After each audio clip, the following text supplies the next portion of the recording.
pierwszym odcinku obiecaliśmy, że przedstawimy Wam top 10 must-see dzieł operowych, na które warto pójść gdziekolwiek nie będziecie na świecie. Tak więc...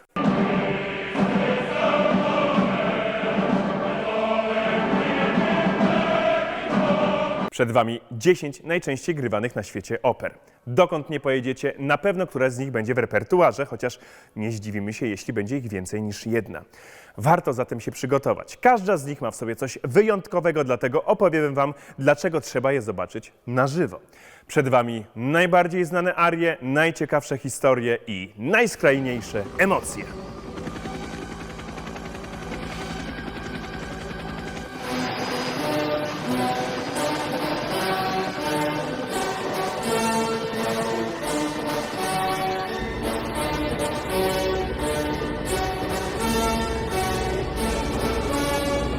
Na miejscu 10 prawdziwa bomba z wielokrotnym zapłonem, bo w muzyce Ryszarda Wagnera wszystko jest olbrzymie, wybuchowe i dość długie.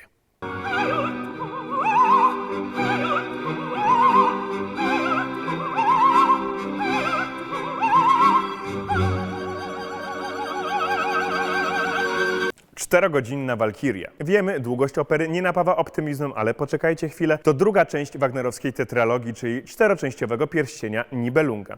Jeśli tytuł kojarzy Wam się z Władcą Pierścieni, to w sumie słusznie. Tu też chodzi o władzę, która w postaci pierścienia przechodzi z rąk do rąk fantastycznych bohaterów, olbrzymów, bogów, karłów czy rusałek. Jeżeli lubicie fantasy, dajmy na to sagi w stylu Gry o Tron, to tytuł właśnie dla Was.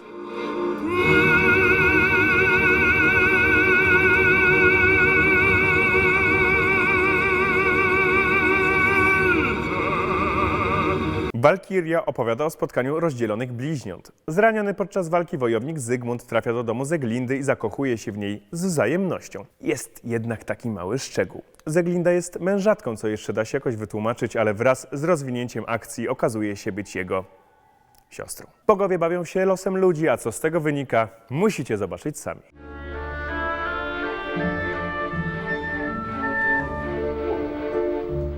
Beznadziejnym romantykom proponujemy rosyjską literaturę w operowym wydaniu.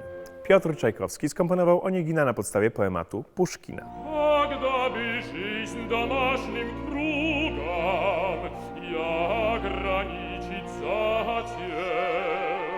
Jak na rosyjskie dusze przystało, historia jest wzruszająca i tragiczna. Opowiada o tym, że na miłość czasem jednak może być za późno. Znudzony życiem bon vivant, Oniegin spotyka niewinną Tatianę, która szaleńczo się w nim zakochuje.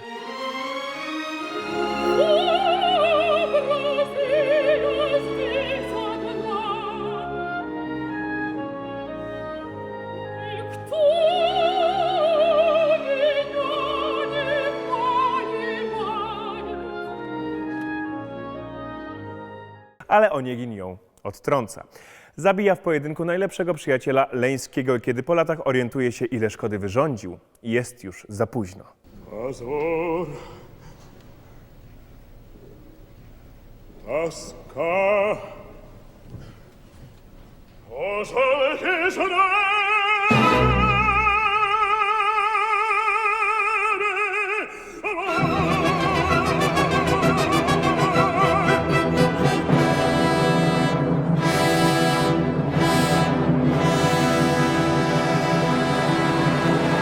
W pięknych, lirycznych melodiach mieści się cała miłosna melancholia, ale cóż, może Oniegin tak naprawdę kochał tylko siebie?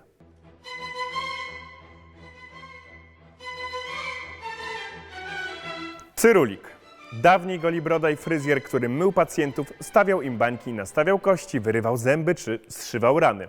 Mówiąc żargonem muzycznym, człowiek orkiestra. Na pewno trzeba było być sprytnym, żeby wykonywać taki zawód i taki właśnie jest główny bohater opery Gioacchino Rossiniego.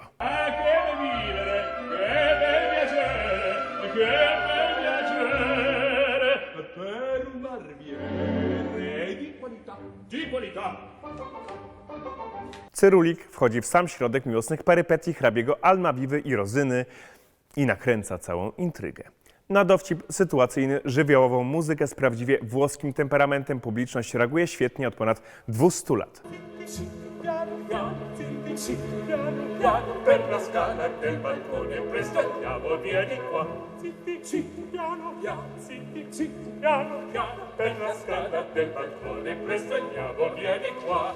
Wartym zauważenia jest fakt, że kompozytor urodzony notabene 29 lutego, będąc również renomowanym włoskim kucharzem, upichcił to dzieło muzyczne w kilkanaście dni, a jak niektórzy podają, nawet w kilka.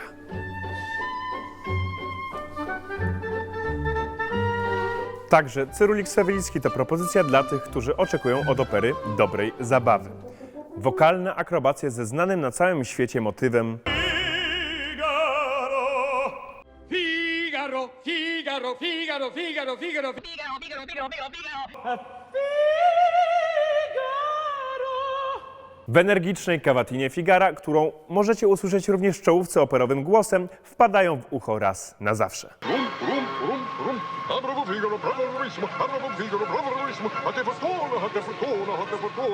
You like opera? Yeah, you?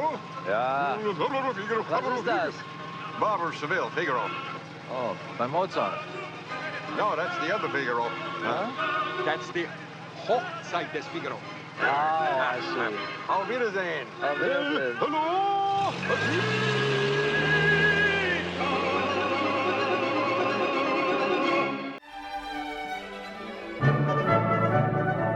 Pamiętając historię słynnego molierowskiego uwodziciela Don Juana, bez problemu rozeznacie się w Don Giovannim Wolfganga Amadeusa Mozarta.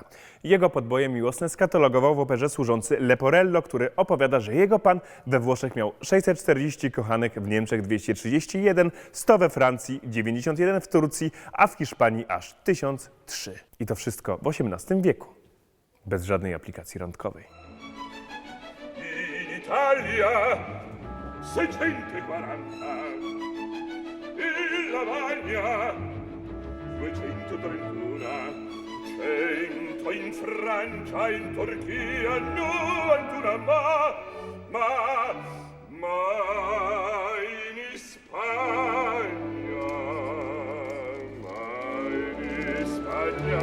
solca 1.300. 1.300. Łatwo się domyślić, że podobnie jak dumny Oniegin, rozbuchany Don Giovanni narobił sporo zamieszania wokół siebie, krzywdząc innych. Buzująca w nim energia podlana jest dodatkowo alkoholem.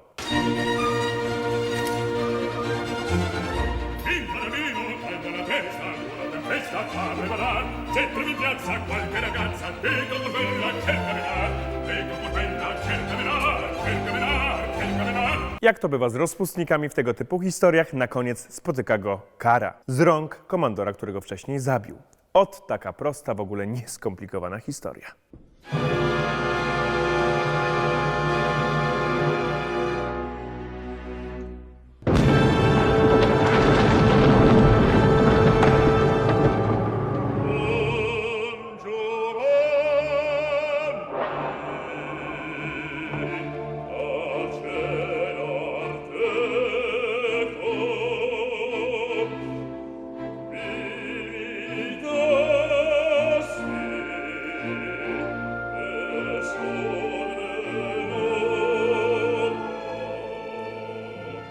Legenda głosi, że na zakończonej sukcesem premierze opery pojawił się sławny Casanova i dodał do libretta coś od siebie. A jak dobrze wiemy, miał co dodawać. Dzisiaj zapewne sprawnie można by zdiagnozować seksualną przypadłość Don Giovanniego i uniknąć całej intrygi, ale czy wtedy mielibyśmy tak znakomitą operę?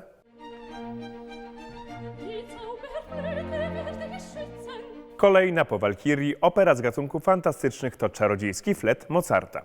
Opera, a właściwie Singspiel, czyli śpiewograd, co oznacza, że oprócz śpiewu sporo w niej dialogów mówionych. Historia przypomina grę przygodową. Książę Tamino musi uratować księżniczkę Paminę, dzięki czemu będzie mógł ją poślubić.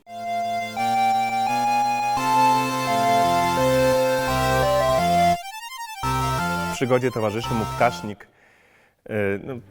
Ptasznik, tak. No, my też nie wiem, na czym dokładnie polega jego praca, ale ten o uroczym imieniu Papageno również szuka swojej ukochanej, Papageny.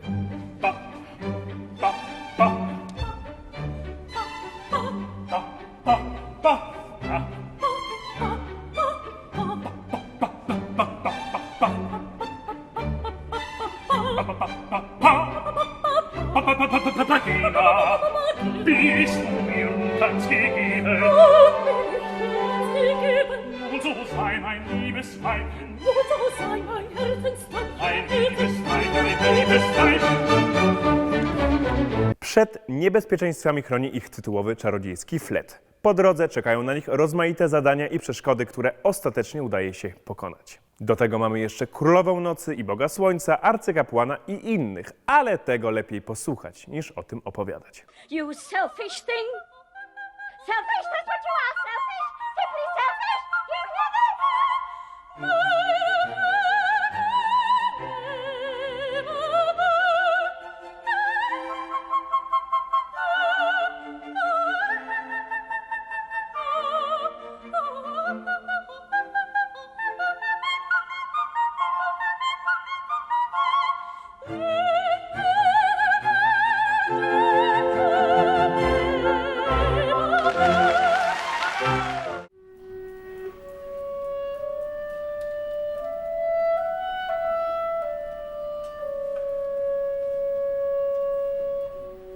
Czas na operowy kryminał z 4 trupami.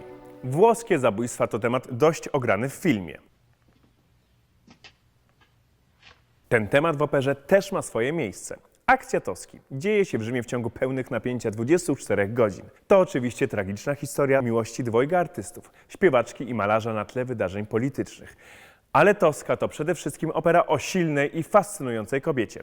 Giacomo Puccini takim właśnie kobietom poświęcił niemal wszystkie swoje dzieła. Toska przez całą operę walczy o życie, o miłość, poświęcając przy tym niemal wszystko.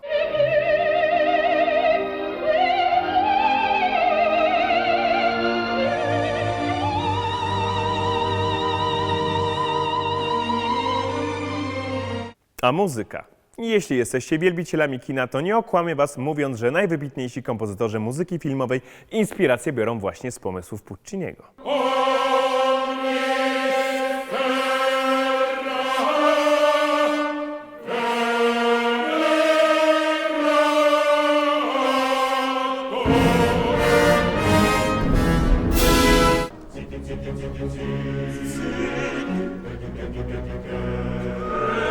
Głównym bohaterem kolejnego włoskiego kryminału jest tym razem błazen, na dodatek garbaty.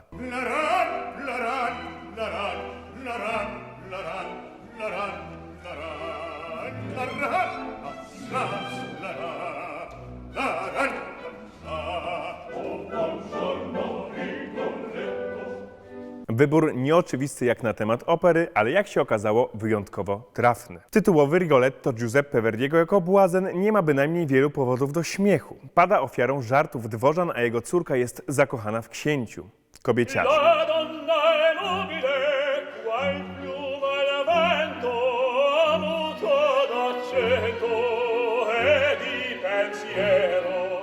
Sempre una amabile, leggiadra viso, impianta in riso e menzognero. To już trzeci po Oneginie i Don Giovannim pożeracz damskich serc, za którym szaleją główne bohaterki. O co im chodzi? Questo quella per me pari sono a cantare tre d'intorno mi vedo del mio core l'impero non cedo meglio ad una che ad altra beltà. I tu intryga kończy się oczywiście tragicznie.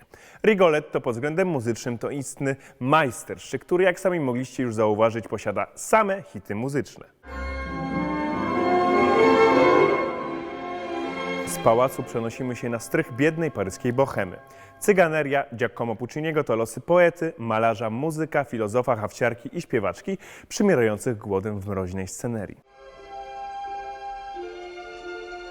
Fate l'atto primo, qua, straccia, accendi.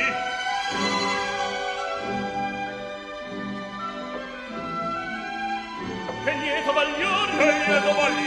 Kompozytor chciał w taki sposób ukazać prawdziwe życie. Nic dziwnego. Sam pochodził z takiego środowiska, więc wiedział doskonale, jak zbudować muzycznie autentycznych, żywych bohaterów.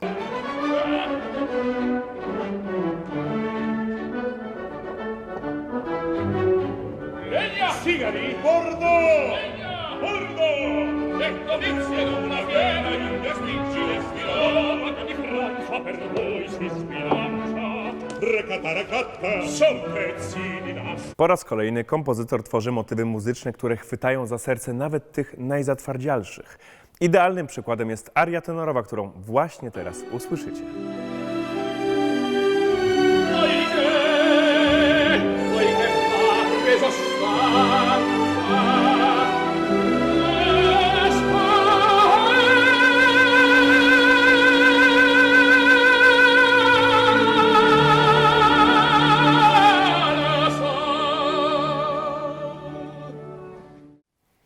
Niezłe ciary, co? Uwierzcie mi, tenorzy zabijają się, by móc zaśpiewać tę arię publicznie.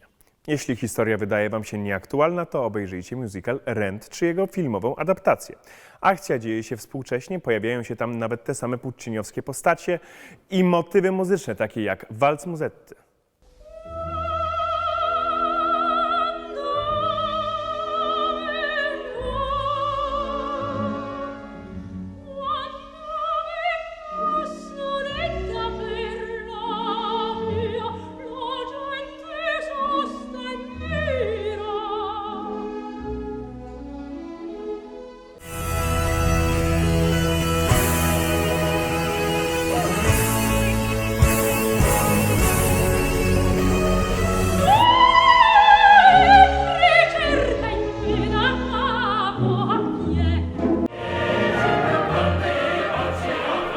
Pozostańmy jeszcze chwilę w Paryżu. Na naszym podium znalazła się opera, która wzrusza i ekscytuje każdą widownię.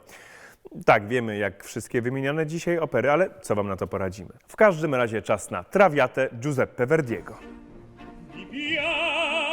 Libiamo merieti calici che la bellezza infiora, che la sfuggevolo si ne pliamo nuda.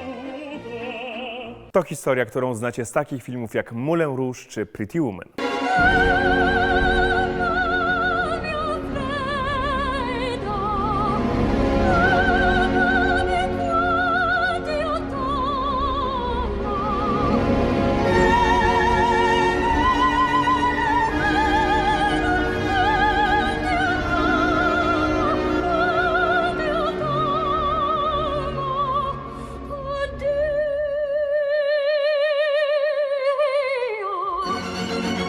Tytułowa bohaterka, kurtyzana, cierpi i kocha Alfreda, naiwnego kochanka, który chce ją zbawić, lecz świat, który ich otacza, jest przeciwko nim.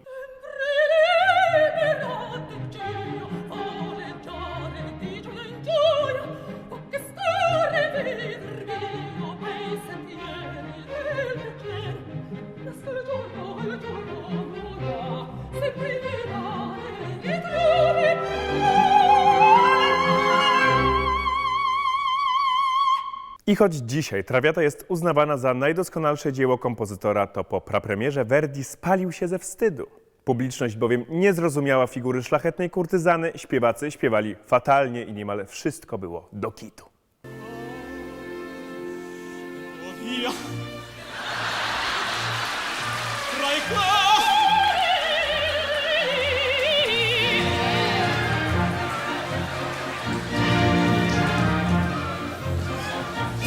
Co się dzieje na koniec z Traviatą? Tak, wiem, że już podejrzewacie, ale zastanówcie się, ile razy mieliście tak, że w połowie filmu znaliście już scenę finałową. No i wreszcie miejsce pierwsze. Szokujący temat, który po prapremierze uzyskał złe recenzje, a muzykę uznaną za dziwaczną. Ostatnia opera Georgesa Bizeta i ukochany tytuł wszystkich, także tych, którzy operę parodiują.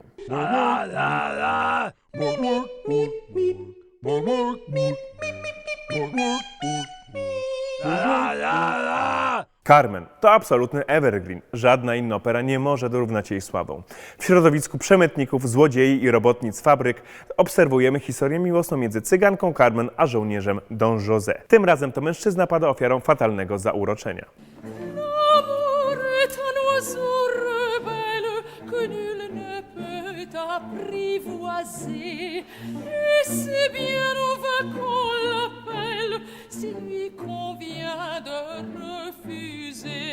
Jak na pewno już kojarzycie, jest tam i Torrador Escamillo.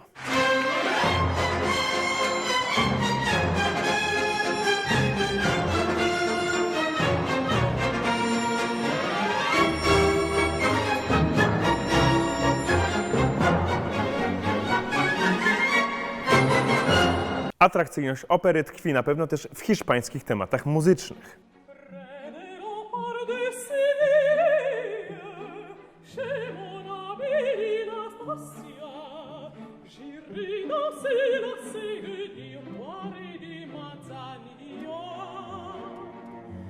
Dzieło po francusku, a akcja dzieje się w Hiszpanii? W operze możliwe jest naprawdę wszystko. No i oczywiście historia kończy się jak? Tragicznie. I na koniec mały dodatek. Nie wymieniliśmy jeszcze żadnej z polskich oper, a warto wspomnieć tę najczęściej wystawianą. Ten zegar stary, gdyby świat kuranty ciął jak znud. Straszny dwór Stanisława Moniuszki. Historia opowiada o dwóch braciach, którzy obiecali sobie, że nigdy nie wejdą w związek z kobietą. Co na to Don Giovanni i Oniegin? Oczywiście wraz z rozwojem akcji zakochują się w siostrach Hannie i Jadwidze. Libretto i muzyka z 1863 napisane były jako komedia. Jednak czasy zaborów, w których tworzył kompozytor, sprawiły, że widownia spragniona wolności ujrzała w spektaklu również drugie dno, patriotyczne. Niech mu będzie chętnie żenana, żyć obyczaj stary swój. Niech on dusza i Chopina nie zamienia w obcy strój. Typowo polskie motywy muzyczne, tańce oraz szczególnie aria Stefana Cisza dokoła sprawiły, że cenzorzy rosyjscy ściągnęli tytuł z afisza już po trzecim wykonaniu.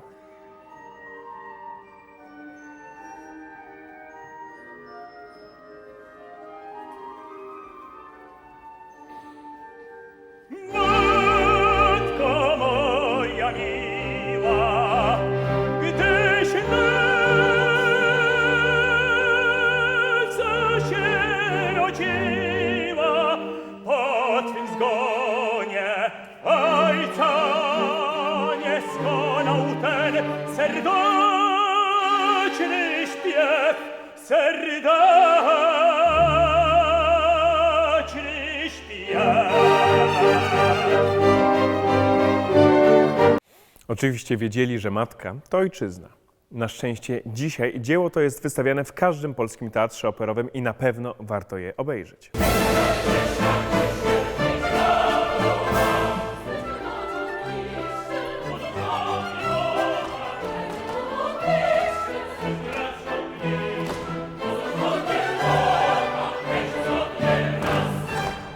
Złe recenzje, krytyka, skandale wokół premier nie przesądziły o dalszych losach wymienionych oper.